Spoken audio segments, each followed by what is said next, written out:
ಲೀಗ್ನ ಹಾಲಿ champions royal Challengers Bengaluru ತಂಡ. ಇನ್ನೇನು 19ನೇ ಸೀಸನ್ಗೆ 4 ತಿಂಗಳಷ್ಟೇ ಬಾಕಿ.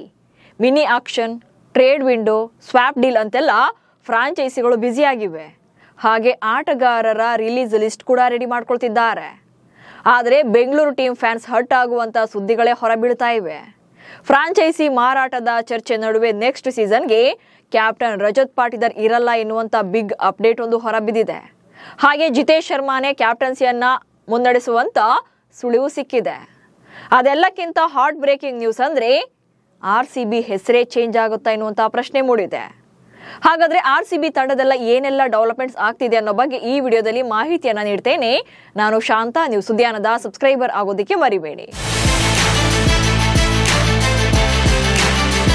2026ರ IPLಗೆ ಸಿದ್ಧವಾಗ್ತಾ ಇರುವಂತಹ ಫ್ರಾಂಚೈಸಿಗಳಿಗೆ ತಮಗೆ ಬೇಕಾದಂತ ಆಟಗಾರರನ್ನ ತಂಡದಲ್ಲೇ ಉಳಿಸಿಕೊಳ್ಳೋಕೆ ಹಾಗೆ ಉಳಿದ ಆಟಗಾರರನ್ನ ರಿಲೀಸ್ ಮಾಡೋಕೆ ಡೇಟ್ ಫಿಕ್ಸ್ ಆಗಿದೆ. ರಿಟೇನ್ ಅಂಡ್ ರಿಲೀಸ್ ಪಟ್ಟಿ ಸಲ್ಲಿಸೋಕೆ ನವೆಂಬರ್ 15ರ ಡೆಡ್ಲೈನ್ ನೀಡಲಾಗಿದೆ. ನವೆಂಬರ್ 15ರಂದು ಎಲ್ಲಾ ಫ್ರಾಂಚೈಸಿಗಳು ತಾವು ಉಳಿಸಿಕೊಂಡಂತ ಹಾಗೆ ರಿಲೀಸ್ ಮಾಡುವಂತ ಆಟಗಾರರ ಲಿಸ್ಟ್ ಅನ್ನ ಸಲ್ಲಿಸ್ತಾರೆ. ಇದೆಲ್ಲ ಆದ್ಮೇಲೆ ಎಷ್ಟು ಸ್ಲಾಟ್ಗಳಿಗೆ ಹರಾಜು ನಡೆಸಬೇಕು ಎನ್ನುವುದನ್ನ ಡಿಸೈಡ್ ಮಾಡ್ತಾರೆ. IPL ನಿಯಮದ ಪ್ರಕಾರ ಪ್ರತಿ ಫ್ರಾಂಚೈಸಿಗಳು ಒಟ್ಟು 25 ಆಟಗಾರರನ್ನ ಹೊಂದಿರಬಹುದು. ಆದ್ರೆ ಇದು ಮಿನಿ ಹರಾಜು ಆಗಿರೋದ್ರಿಂದ ಕಡಿಮೆ ಆಟಗಾರರನ್ನ ಮಾತ್ರ ರಿಲೀಸ್ ಮಾಡ್ತಾರೆ. ಹೀಗಾಗಿ ಕಡಿಮೆ ಸ್ಲಾಟ್ಗಳಿಗೆ ಹರಾಜು ನಡೆಯುತ್ತೆ. ಸೊ ಈ ಸಲ ಒಂದೇ ದಿನದಲ್ಲಿ ಮಿನಿ ಆಕ್ಷನ್ ಕಂಪ್ಲೀಟ್ ಆಗಬಹುದು. ಸದ್ಯ RCBಯಿಂದ ಯಾರೆಲ್ಲ ಉಳಿತಾರೆ, ಯಾರೆಲ್ಲ ಹೊರಬೀಳ್ತಾರೆ ಅನ್ನೋ ಚರ್ಚೆ ನಡುವೆ ಕ್ಯಾಪ್ಟನ್ ರಜತ್ ಪಾಟಿದಾರ್ ಬಗ್ಗೆ ಬಿಗ್ ನ್ಯೂಸ್ ಒಂದು ಹೊರಬಿದ್ದಿದೆ. ಇಂಜುರಿ ಕಾರಣಕ್ಕೆ ನೆಕ್ಸ್ಟ್ IPL ತಪ್ಪಿಸಿಕೊಳ್ತಾರಾ ಪಾಟಿದಾರ್? 2025ರ IPLಗೂ ಮುನ್ನ ರಜತ್ ಪಾಟಿದಾರ್ ಅವರನ್ನ ಬೆಂಗಳೂರು ತಂಡಕ್ಕೆ ಕ್ಯಾಪ್ಟನ್ ಆಗಿ ನೇಮಕ ಮಾಡಲಾಗಿತ್ತು. ಅಂಡ್ ಫಸ್ಟ್ ಕ್ಯಾಪ್ಟನ್ಸಿಯಲ್ಲೇ RCBಗೆ ಟ್ರೋಫಿಯನ್ನ ಗೆಲ್ಲಿಸಿಕೊಡುವಲ್ಲಿ ಯಶಸ್ವಿಯಾಗಿದ್ರು. ಅದು ಕೂಡ 18 ವರ್ಷಗಳ ಮಹಾ ತಪಸ್ಸಿಗೆ ಫಲ ಸಿಕ್ಕಂತ ದಿನ ಅದು. ಇಂಥ ಲಕ್ಕಿ ಕ್ಯಾಪ್ಟನ್ ಮುಂಬರುವಂತ ಸೀಸನ್ಗೆ RCB ಪರ ಆಡೋದು ಡೌಟ್ ಇದೆ. ಅಟ್ಲೀಸ್ಟ್ ಆರಂಭದ ಕೆಲ ಪಂದ್ಯಗಳನ್ನಾದ್ರೂ ಕೂಡ ಮಿಸ್ ಮಾಡಿಕೊಳ್ಬಹುದು. ಅದಕ್ಕೆ ಕಾರಣ ಇಂಜುರಿ. ಸೌತ್ ಆಫ್ರಿಕಾ A ವಿರುದ್ಧದ ಮೊದಲ ಟೆಸ್ಟ್ ಪಂದ್ಯದಲ್ಲಿ ಭಾರತ A ಪರ ಕಣಕ್ಕಿಳಿದಿದ್ದ ರಜತ್ ಪಾಟಿದಾರ್ ಗಂಭೀರವಾಗಿ ಗಾಯಗೊಂಡಿದ್ದಾರೆ. ಸ್ನಾಯು ಸೆಳೆತಕ್ಕೆ ಒಳಗಾಗಿದ್ದು ಕನಿಷ್ಠ 4 ತಿಂಗಳಾದ್ರೂ ಕೂಡ ರೆಸ್ಟ್ ಪಡೆಯಲೇಬೇಕು ಅಂತ ವೈದ್ಯರು ಸೂಚನೆ ನೀಡಿದ್ದಾರೆ. ಹಾಗೆ ಸ್ಪರ್ಧಾತ್ಮಕ ಕ್ರೀಡೆಯಿಂದ ಹೊರಗುಳಿಯುವಂತೆ ಸಲಹೆ ನೀಡಿದ್ದಾರೆ. 4 ತಿಂಗಳ ರೆಸ್ಟ್, ಸಾಕಷ್ಟು ಟೂರ್ನಿಗಳು ಮಿಸ್. ಪಾಟಿದಾರ್ಗೆ ಸದ್ಯ 4 ತಿಂಗಳ ರೆಸ್ಟ್ ನೀಡಿರೋದ್ರಿಂದ ಸಾಕಷ್ಟು ಡೊಮೆಸ್ಟಿಕ್ ಟೂರ್ನಿಗಳನ್ನು ಕೂಡ ಮಿಸ್ ಮಾಡಿಕೊಳ್ತಾರೆ. ಪ್ರಸ್ತುತ ನಡೀತಾ ಇರುವಂತಹ ರಣಜಿ ಟೂರ್ನಿಯಲ್ಲಿ ಮಧ್ಯಪ್ರದೇಶ ಪರ ಕಣಕ್ಕಿಳಿಯೋದಿಲ್ಲ. ಅದು ಅಲ್ಲದೆ ನವೆಂಬರ್ ಅಂತ್ಯದಲ್ಲಿ ನಡೆಯಲಿರುವಂತಹ ಸೈಯದ್ ಮುಷ್ತಾಕ್ ಅಲಿ ಟೂರ್ನಿಂದಲೂ ಕೂಡ ಹೊರಬೀಳ್ಬೇಕಾಗುತ್ತೆ. ಇನ್ನು ಡಿಸೆಂಬರ್ನಲ್ಲಿ ಪ್ರಾರಂಭವಾಗಲಿರುವಂತಹ ವಿಜಯ್ ಹಜಾರೆ ಟೂರ್ನಿಗೂ ಕೂಡ ರಜತ್ ಪಾಟಿದಾರ್ ಅವರ ಆಬ್ಸೆನ್ಸ್ ಇರುತ್ತೆ. ಹೀಗಾಗಿ 3 ತಂಡಗಳಿಗೂ ಕೂಡ ಮಧ್ಯಪ್ರದೇಶ ಕ್ರಿಕೆಟ್ ಬೋರ್ಡ್ ಆಯ್ಕೆ ಸಮಿತಿ ಹೊಸ ನಾಯಕನನ್ನ ಸೆಲೆಕ್ಟ್ ಮಾಡಲೇಬೇಕಿದೆ. ಯಾಕಂದ್ರೆ ಈ 3 ಸ್ವರೂಪಗಳಲ್ಲೂ ಕೂಡ ಮಧ್ಯಪ್ರದೇಶ ತಂಡವನ್ನ ರಜತ್ ಪಾಟಿದಾರ್ ಲೀಡ್ ಮಾಡ್ತಾ ಇದ್ರು. ಇನ್ನೂ 4 ತಿಂಗಳು ರೆಸ್ಟ್ ಅಂತ ಹೇಳಿರೋದ್ರಿಂದ ಮಾರ್ಚ್ ನಲ್ಲಿ 2026ರ IPL ಸ್ಟಾರ್ಟ್ ಆಗುತ್ತೆ. ಈ ವೇಳೆಗೆ ಕಂಪ್ಲೀಟ್ ಆಗಿ ಫಿಟ್ನೆಸ್ ಸಾಧಿಸಿದ್ರೆ ಮಾತ್ರವೇ IPLನ ಆರಂಭಿಕ ಪಂದ್ಯಗಳಿಗೆ ಬರ್ತಾರೆ.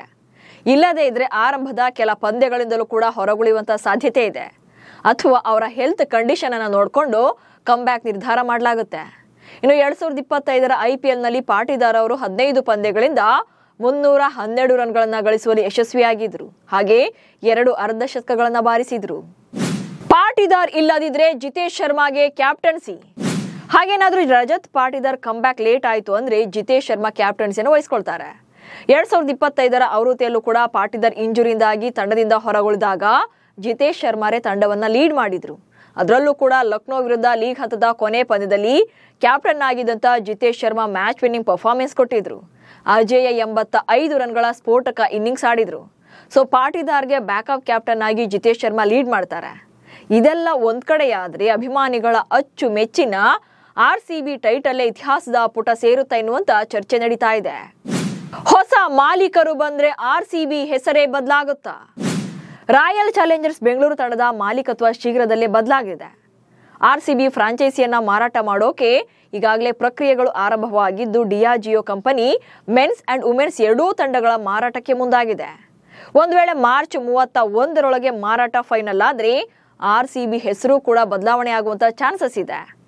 ಆಕ್ಚುಲಿ IPLನಲ್ಲಿ ಅತಿ ಹೆಚ್ಚು ಅಭಿಮಾನಿಗಳನ್ನ ಹೊಂದಿರುವಂತ ತಂಡ ಅಂದ್ರೆ ಅದು ರಾಯಲ್ ಚಾಲೆಂಜರ್ಸ್ ಬೆಂಗಳೂರು. RCB ಅನ್ನೋದು ಜಸ್ಟ್ ಒಂದು ಹೆಸರಾಗಿ ಉಳ್ಕೊಂಡಿಲ್ಲ. ಕೋಟ್ಯಂತರ ನಿಷ್ಠಾವಂತ ಅಭಿಮಾನಿಗಳ ಭಾವನೆಗಳ ಜೊತೆಗೆ ಬೆರೆತೋಗಿದೆ. ಟ್ಯಾಟೂಗಳಲ್ಲಿ, ವೆಹಿಕಲ್ಸ್ ಮೇಲೆ, ಮನೆಗಳ ಮೇಲೂ ಕೂಡ RCB ಹೆಸರು ರಾರಾಜಿಸ್ತಿದೆ. ಕ್ರಿಕೆಟ್ ಜಗತ್ತೇ ನೆನಪಿಡುವಂತಹ ಹೆಸರದು. ಹೀಗಿದ್ರೂ ಕೂಡ ಹೊಸ ಮಾಲೀಕತ್ವ ಬಂದ ಮೇಲೆ ಟೈಟಲ್ ಬದಲಾವಣೆ ಮಾಡಬಹುದೇನೋ ಅಂತ ಬಗ್ಗೆ ಚರ್ಚೆ ಆಗ್ತಾ ಇದೆ. ಆದ್ರೆ ಇದು ಅಭಿಮಾನಿಗಳಿಗೆ ಸ್ವಲ್ಪ ಕೂಡ ಇಷ್ಟ ಇಲ್ಲ. ಆದ್ರೆ ಹೊಸ ಮಾಲೀಕರು ಯಾವ ನಿರ್ಧಾರವನ್ನ ತೆಗೆದುಕೊಳ್ತಾರೆ ಅನ್ನೋದ್ರ ಮೇಲೆ ಡಿಪೆಂಡ್ ಆಗುತ್ತೆ.